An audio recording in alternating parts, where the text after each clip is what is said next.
Asulmagus. By NooShoak. Accidental magic is just that, but if a young wizard is pushed too hard, the results can get messy. Watch as Harry adapts to what his magic grants him, and forges a new path, breaking through the plots which have been weaved with azure wings. Some mentions of abuse in first chapter. Evil. Dumbledore. Ron. Ginny. Molly bashing. Powerful. Caillou. Harry. Chapter 1, Ashes. Pain. That was all 9-year-old Harry knew. It was only by the smallest margin that he was still conscious. Uncle Vernon had beaten him before, but this was especially bad. Harry had been accused of climbing school buildings, and he had no good explanation of how it had happened. One moment he was running from Dudley and his gang, the next, he felt the wind under him, and he was on the roof. The strangest thing was that it had felt right somehow. As he sat there, his wounds still bleeding, he heard the door to his cupboard under the stairs being flung open, and felt the blubbery hands of Uncle Vernon picking him up roughly. Harry braced his already broken body, and prepared for what he knew was coming. Vernon struck him again and again, while Petunia and Dudley watched. Petunia's eyes sparkling with sick glee while Dudley's were clouded with confusion. As Vernon continued to beat him, something within Harry changed. While wizards have been studying the magical core since the dawn of magic, there is still much that is unknown. One of these unknowns involves the concept of core collapse. While it is known that a wizard under sufficient duress may lash out with accidental magic, even to the point of draining their cores, the exact collapse process can actually be split into events. The first is compression. The core shrinks into a denser state, retreating from damaged areas of the body and spirit.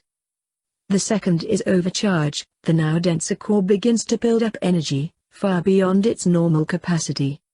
The third is rupture. The overcharged core cannot hold its energy for long, expelling it as a larger-than-average burst of accidental magic. What happens next is highly variable, depending on the strength of the wizard and how severe the rupture from the core was. For low-level to average wizards, they become squibs. For those above average, they will die. Those who are strong explode with the power equivalent to small nuke. Those who are even stronger instead may go supernova.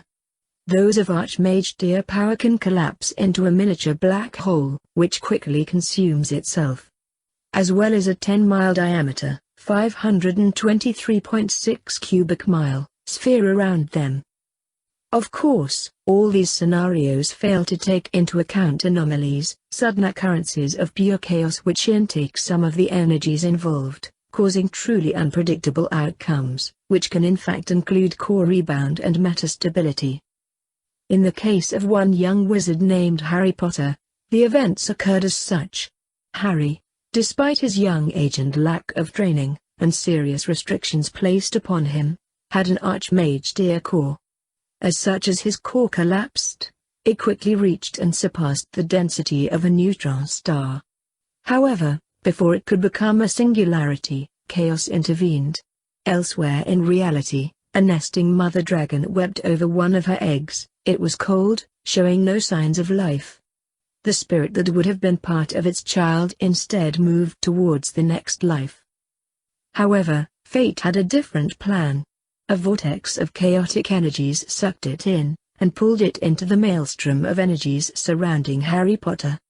It merged into Harry's spirit, and the two became one. A moment later, the rupture occurred, blasting number 4 Privet Drive apart with the force of a small, surprisingly localized supernova. However, 2 living beings with the house survived the blast. One was Dudley Dursley, who was partially shielded by his rather large father, partially saved because fate knew he still deserved a fair chance. The other who survived was Harry Potter, though he was no longer the same being as when this event began. You see, dragons are highly magical creatures. In ancient times, they were revered as some of the greatest wielders of mystical powers. As such, when the soul of a dragon merged with the soul of Harry Potter, their respective powers combined. Not additively, but rather exponentially. This occurred during a core collapse, so some of the resulting energy was output, but the majority was contained, as this new being's core rebounded and hit metastability. Additionally, the output energies from Harry's temporarily unstable magical core included high-energy radiation, which started an irreversible change to Harry's very being. While all this is true, those who saw the aftermath of this event will believe only young Dudley Dursley had survived, as Harry's magic not only destroyed his tormentors, but also gave him a way to leave. Among the ruins of Number 4 Privet Drive, something new had come into the world, which vanished to safety in a burst of light. At the same time, events transpired elsewhere in the world. Underneath the streets of London, in a chamber full of glass orbs, one suddenly cracked and then shattered into dust. At Gringotts Bank, all the Potter vaults went into lockdown, sealed until the last of the Potter family returned to the magical world. In an office within a castle in Scotland, several odd contraptions suddenly blazed brightly and then melted into slag. The phoenix sitting upon a perch in the room saw this, and trilled happily. Something new, something of great power had just come into the world, and those who threaten it should take care.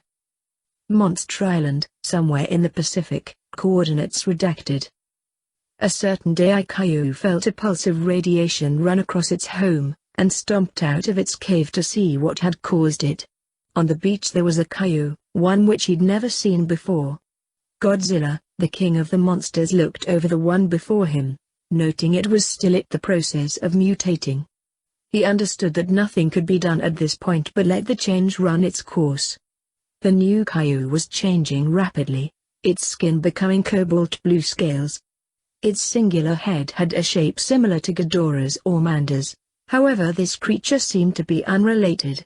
Too many limbs. It had 2 sets of legs, with the front shaped for grasping, as well as a pair of wings on its back. Eventually, its form settled, having grown to 50 meters from the tip of its snout to the end of its wickedly spiked tail. Its scent was of this world, telling him it was not alien invader. Another thing he could tell was this new Caillou was a child, not yet fully grown. Godzilla hefted the creature before him, and moved it out of the tidal zone, so it could sleep of its change peacefully. He sat back and watched the sea, waiting to see how this new Caillou would react to his change. Hey guys, what's going on? Thank you so much for watching today's episode. If you guys want to watch more like it, please subscribe to my channel and become part of the video game fanfiction plot. And please leave a comment down below and hit that like button. If you guys have any suggestions on any stories you guys want me to read, don't hesitate. They're always welcome here in the video game fanfic plot. That also goes for video games. Until next time, goodbye!